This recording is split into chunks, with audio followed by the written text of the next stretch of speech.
Chapter 3. The Cottage.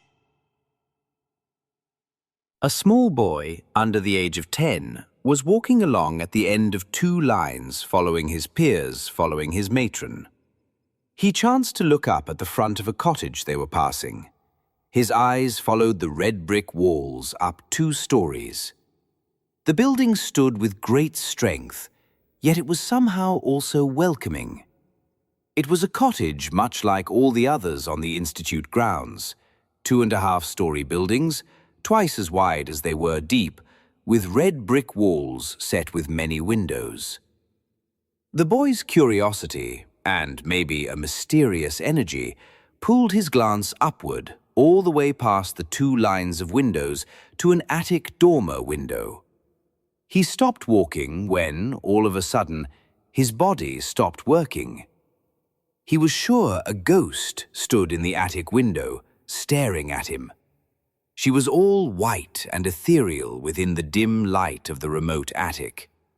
Her white hair rounded from her head to fall straight around her shoulders, down her arms. The ghost's gaze was serious, deep, and directly aimed at the small, petrified boy. The eyes of the apparition were philosophical. They could see his insides for sure, with their ghostly, antique interpretations. Then, the ghost smiled and laughed, as if breaking character and becoming real. It happened so suddenly and fully that the boy was awakened to reality. Confused to his core, he ran ahead to rejoin his pseudo-family. This was not in truth a ghost. It was Beverly, and this was the very same girl Silent Swede had witnessed tending to the bunnies just a half-hour before. She had been lost in thoughts of the many tumultuous events in her life: the fire, the boy she loved, the bunnies, the detachment from her sister, when the little boy staring up at her caught her attention. She immediately knew what he had mistaken her for. She nearly always knew what others were experiencing. Through millions of years of a natural bonsai process, humans have become consummate detectors of the emotions of other humans, as expressed by the face and body. So much can we read the thoughts and feelings of others in this manner that we get the expression body language. As with all abilities, there are those individuals who excel to amazing degrees. Regarding this human capacity to detect and decipher the inner state of a person by expressions of their face and body, Beverly was a genius. Indeed, she could not turn this capacity off if she desired to. To walk into a room of people was to know the emotional states of the individuals and the group as a whole. She felt this as surely as she heard footsteps of a boy or the laughter of a woman, as surely as she noted the blackness of hair or whiteness of a blouse. She detected the emotions of others as with a sense organ. She had just left the bunnies, and her special perceptual apparatus was in a state of bliss. She had just taken in pure sweetness, and it left her feeling clean.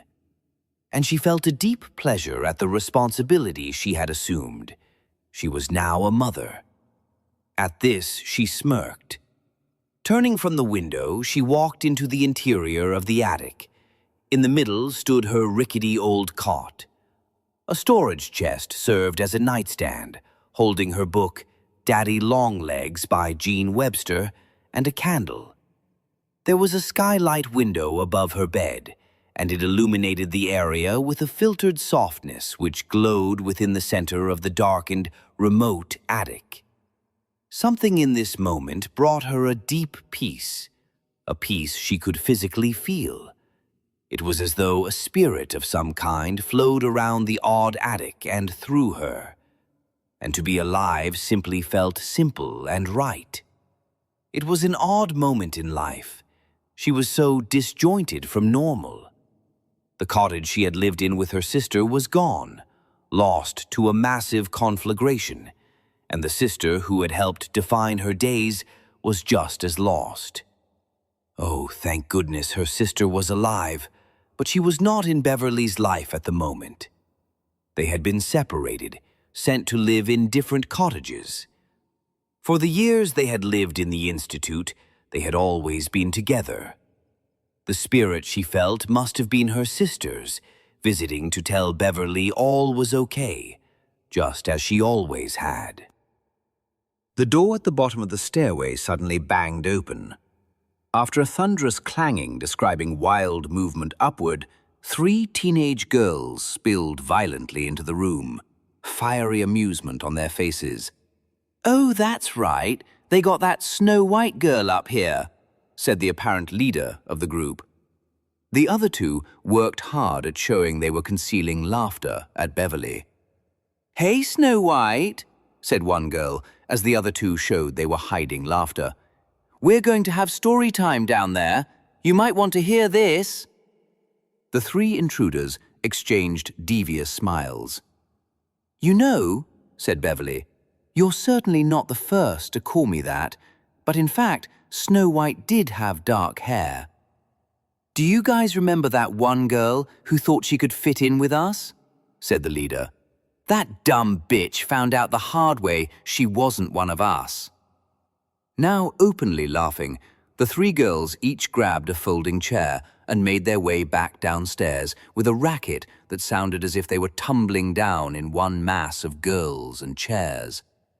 The door slammed with tremendous punctuation. Beverly was once again alone, though it no longer felt like it. The intrusion had taken away her sense of solitude. She lay down and imagined her sister Grace was there. If only their cottage hadn't burned down. Downstairs, the 3 teenage girls sat on the chairs they had just retrieved. In the center was Mitzi, with a newspaper on her lap. To her sides were Lois and Beth. Mitzi was the clear leader of the group. The others could often be seen quickly scanning Mitzi's demeanor to determine how they ought to be feeling and reacting in a given situation. They each wore the standard clothing of the institute, a drab cotton dress, basic black leather shoes, and long stockings. Indeed, even their hair was all worn the same as one another, with 2 tight pigtail braids. There was, in fact, not a great deal to distinguish their faces from one another, beyond the fact that Mitzi was the one dictating what expression to wear. At their feet was a small group of small girls, ages 4 to 7. They settled in, cross-legged, as they were told to do by the older girls. Their eyebrows were knit in concerned curiosity. This was a very unusual event to have any of the older girls pay any attention to them, let alone these 3, who were pretty easily interpreted as unkind.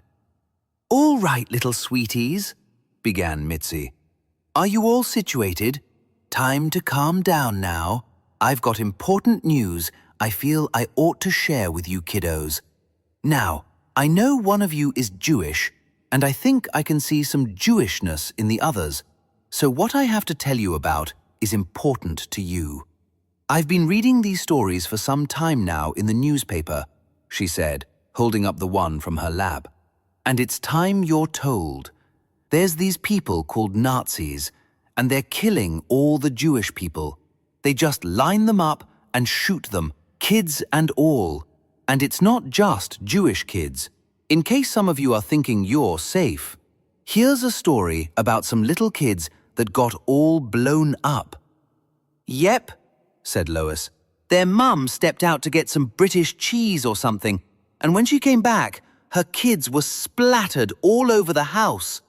That was a happy little family, with better kids than any of you are, all completely dead." The brains of the little girls making up the audience were having trouble processing the torturous hate they were having spilled upon them. To be sure, this small population had seen its share of trauma, far more than typical children with typical lives. But even for them, this so-called news was hard to comprehend and register as real. And so they simply stared outward with a constant, baffled searching. "So," went on Beth, "you guys better be ready. Say your prayers. asking for forgiveness, just in case the Nazi men come for you, because they probably will." "No, they won't," pleaded a 6-year-old in tiny pigtails. Her voice triggered the rest of the little girls into feeling the reality of this story time. "What the hell do you know?" said a sneering Beth. "Don't contradict me, you little brat. If we say the Nazis might be coming to line you up and shoot you, or blow you up, you'd better know it's true." Beth's voice went from aggravated to a high-pitched anger. "We're trying to help you. They are doing it every day. It says it right here." Beth whipped the newspaper with her fingertips as official evidence and confirmation.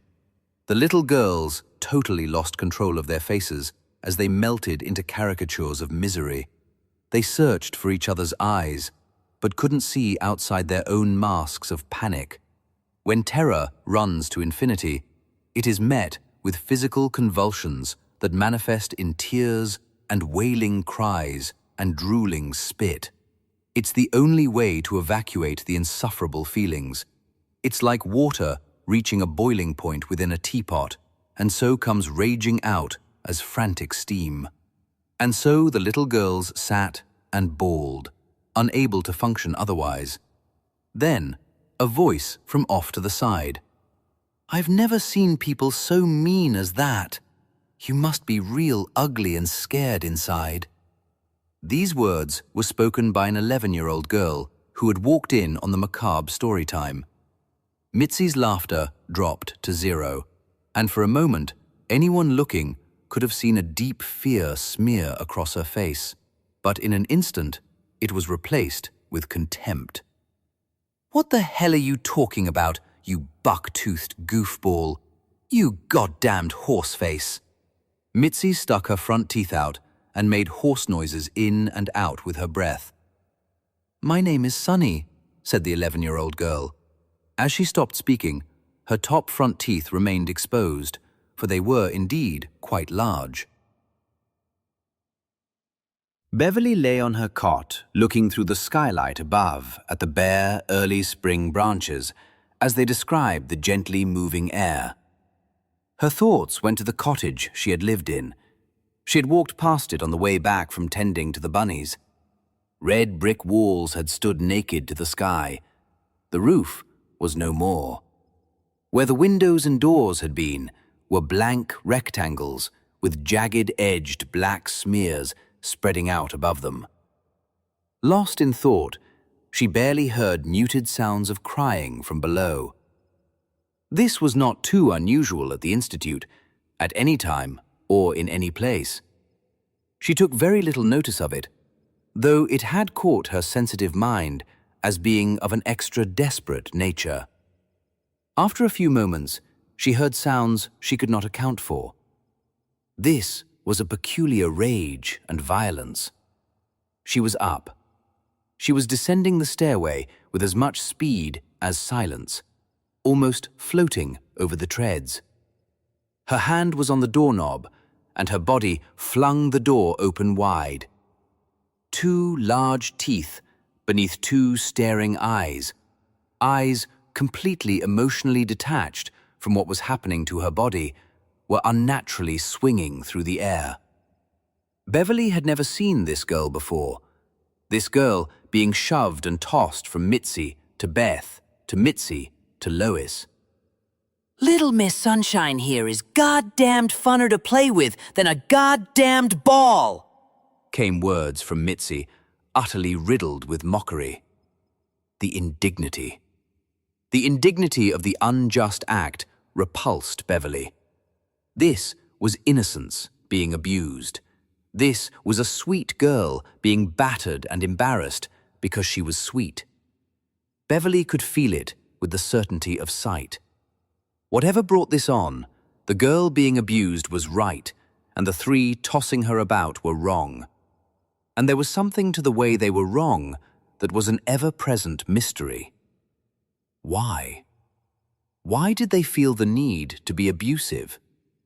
Beverly felt flames in her chest as her mind ceased processing thought. An anger bordering on terror engulfed her.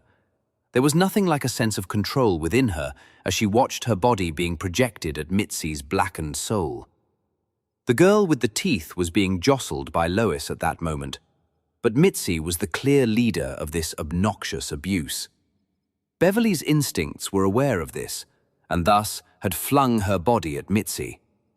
At the last second, Mitzi turned away in defense, and Beverly's shoulder thumped heavily into her shoulder blade. Mitzi flew forward away with her arms shooting outward. She reached down to catch herself just in time before her face smashed into the floor. Pushing herself up, she craned her neck to look back at her attacker. "What are you doing?" she blurted. Beverly saw the girl with the teeth being left alone and walking off to the side, her eyes studying a random chair along the wall. Mitzi could see Beverly was no longer a threat. "I said, what are you doing? You spaz! You big-lipped albino! What's your major malfunction? Turns out little Snow White is a complete spaz. Ooh, I guess we're all afraid of her now." "I guess you are," uttered a voice very quietly, as if not wanting to be heard. They came from the girl who had introduced herself as Sunny. "You shut up, you buck-toothed piece of shit!" screamed Mitzi threateningly, though she made no movement toward Sunny. The main door to the room was pounded open, as though the doorknob had been hit with a hammer. In stepped Miss Rebecca, the matron of this cottage. Half of her hair in curlers, she stood in a worn-out baby blue robe. "What is this?" she said in slow deliberation, almost hissing. Sunny answered the question that everyone else knew was not asked with the intention of receiving an answer. "Those 3 girls were scaring the bejeepers out of these poor kids with stories about Nazi men coming to kill them. They were bawling something awful." Miss Rebecca turned her eyes a bit to the side to look at Sunny, not deigning to move her head. She held her eyes in a squint that threatened pure evil. Her mouth was held partially open, as if it were about to unhinge into a maw, projecting fire throughout the cottage. She was frozen in this posture, gaining total control of everyone in the room with the tense discomfort it imposed, even on Sunny. "I think I see," she let loose finally, with a chillingly quiet voice. "I told you to go in here and wait without causing any fuss. And you just couldn't do such a simple thing as that. Bawling something awful, huh? Like I give a damn. I don't coddle kids. They got to learn to behave." She was shaking. Anger had become the motive force controlling this human. "Do you understand me? Do you understand? Kids got to learn to behave rather than be coddled." Beverly sent a silent prayer to Sunny not to answer. Sunny stood still, her eyes widening and twitching ever so slightly. But she did not answer. "God, just get upstairs," hollered Miss Rebecca. "Both of you, just get up there." Her only real implication that she was talking to Beverly and Sunny was that she looked from one to the other as she gave the exasperated command.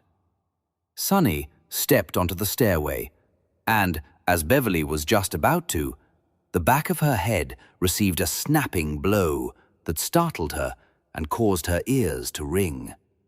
Sunny turned and gasped at Rebecca's attack. Beverly lifted her head back into place as it had snapped forward, and, shushing Sunny gently, almost silently, she corralled her forward. Beverly led them in movement away from the scene as naturally and inconspicuously as possible.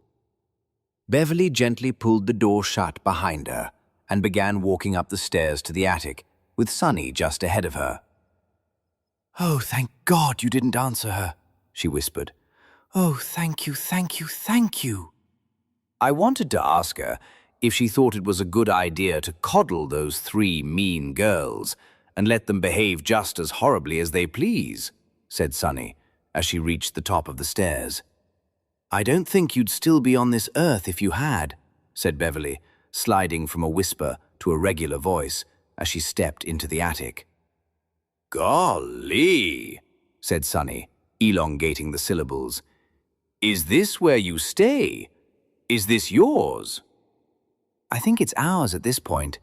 That Miss Rebecca just told me to go up here on my first day, just like she just did with you." Sunny turned to Beverly with eyes opened in vulnerability and excitement. Okay, laughed Beverly. "There's another cot over there with all that stuff. Where should we set it up for you?" Oh, yes. Oh my gosh. I want it to be right on the other side of this chest. Or is that too close to yours? It's just such a lovely place. I could lie on it and look up through that skylight. At night, I could see the stars. I like to dream about flying to them, ghost-like. I imagine there is wind out there in space, and I just sort of sail along on it. That's why I like to wear pajamas with a lot of loose-fitting stuff hanging off, so I can catch that wind and just sail along from start to star.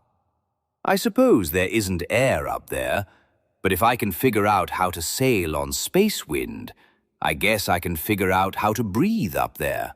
Or not breathe. I wonder which is easier." Beverly looked on the 11-year-old, who had gone silent. Her eyes had shut, and her large, maybe giant front teeth stuck out somehow, telling of the contemplation, maybe reverie, going on behind the closed eyes. Sunny opened her eyes and focused on Beverly's eyes. Sunny squinted in contemplation and leaned in toward her. "They're blue, all right," said Beverly. "Not pink." "I knew an albino once. The pink eyes are neat, actually, but gosh, yours sure are blue. Just like 2 perfect marbles. Those blue ones, what are they called?" "Cobalt?" offered Beverly quietly, with the confidence of certainty. "Oh, you already know, of course," said Sunny, smiling. "Yes, cobalt eyes with pure white hair. Gosh, you're lucky. And I like your lips so much. They're like that one lady in the movies." She was whispering in awe now. "Fantastic. You're like a fairy or something." The girl was lost in a rapture. "All right, that's enough," said Beverly. "Let's get that cot set up for you." Beverly, in fact, knew which lady in the movies Sunny was referencing, but didn't want to mention the name. As the 2 girls worked together getting their little apartment set up, they talked. "How long have you been here in this cottage?" asked Sunny. "Just 2 days. I was in the one that burned down. I was with my sister there, but they sent us to different places after the fire, and I haven't seen her since." In a normal time and place, one would expect a large reaction to hearing of such a calamity as having one's house burn down and a resulting separation from a loved one. But in the Institute, this type of scenario was the norm. Thus, Sunny simply kept at the work, giving only a slight nod to the news. "I miss her," went on Beverly, referring to her sister. "She's older than me, and so she watches out for me. Sometimes I get so caught up in helping out something small that I screw things up for myself, and she helps keep me in line. And she just understands me so well. Sometimes better than I do, I think." "She must be real amazing," said Sunny. "Yep, I guess you're right. But I have to say, she'd be pretty proud of how I'm handling myself in this situation. I'm doing a surprisingly good job of not being scared, and I've set up a pretty little space, if I do say so myself." "Oh, it's almost magical up here," said Sunny, as the two of them paused to admire the enchanting attic space. It was remote, yet inviting. There was a soft light illuminating the focal point of the cots and chest, and then becoming increasingly soft until only faintly telling of the little nooks and crannies along the perimeter. "It'll be nice to have someone to share it with," said Beverly. "So, what's your story?" asked Beverly. Every child and young adult at the Institute had a story. The standard etiquette was to not ask about one's background. Most often one's backstory wasn't shared because they all had it rough. Complaining to the wounded is unsatisfying and in poor taste. For Beverly to ask this question was a sign of intimacy. "I really don't got one. I've never had anyone. No one ever did anything for me, so I've done for myself. Sometimes I feel like I'm making it all up, but I don't care. If I gotta make it up, it may as well be happy and nice. Marvelous, even." There was a pause as Beverly simply smiled at the younger girl. "You're doing a great job of it. If you don't mind my asking, can you tell me more? Where did you come from? What happened?" Sunny got an oddly placed look of concern on her face as she focused on a dormer window across the attic. She was clearly seeing the answer in her mind's eye. But all she said was, "Well, I'm here now, with you." Finishing up their work, the girls found themselves lying on their cots, looking up through the skylight. "I've got a secret," said Beverly with a coy smile. "Oh, tell me instantly," said Sunny with predictable enthusiasm. "Well, just a short while ago, I was going into the bushes at the base of the Green Zeppelin when I saw a hawk tearing away with a rabbit. I searched around just below the tree and found a nest of the cutest bunnies you've ever seen. And I'm going to take you to see them tomorrow." Sunny was sitting up with a start. "Are you serious? I can't wait. Waiting is going to be impossible. But I'll have to wait, somehow. Wait, why were you going into the bushes?" "Oh, you're a smart one," retorted Beverly with a grin. "That's the real secret. You've discovered me." "What? What?" "I was looking for a boy." "Oh, my gosh," whispered Sunny. "That's so grown up," she continued whispering. "What's his name?" "Silent Swede." "Oh, my gosh, I've heard of him. Is he real, though?" "I believe he is. I'm almost certain I saw him slipping beneath the Green Zeppelin. It was just a glimpse, but I know it must have been him. I've never seen anyone before who could have made all those wonderful drawings we all see. So I went toward the bottom of the great Green Zeppelin and began to sort of peer in there, hoping to see him. I was pretending to be casually exploring randomly. That's when the hawk startled me so." Sunny sat in reverie, as though this were some profound story time. "When I went beneath the tree, I didn't see Silent Swede. But do you know what? I think he saw me. I'm not sure how I know, I just think I do. You know how you can sometimes just feel yourself being seen?" Yeah, I think I know what you mean," said Sunny, craning her neck to look around the room suspiciously. "Wow, you felt him. So he is real," said the little girl conclusively. "And so you think the boy you saw could have made all those drawings? What makes you think so?" "I don't know how to explain it. He just seemed he could have." Yeah, said Sunny. "I think I know what you mean. When you felt like you were being seen by him, did you like it?" "It was nice," said Beverly. There was a silence between the girls. It was a sacred moment wherein time stopped. Within that space of timeless silence, their two peaceful spirits commingled. Then Beverly spoke in a very soft and confiding voice. Can I tell you something, Sonny? Something I've never told anyone else before. Sonny answered in the affirmative simply by looking to Beverly with an expression of open, happy trust. I want to be a mother someday. I want to have a family more than anything. There are other things I want to do in this world, but that's what I want most of all. I just love helping things grow. I love offering protection, and I think I'm good at it. It was Sonny's turn to simply smile over the older girl. The younger girl was clearly comforted at the idea of receiving the help and protection mentioned. It was in this way these two girls, one in the role of big sister, the other little sister, fell into orbit with one another, like two planets pulling and falling toward each other.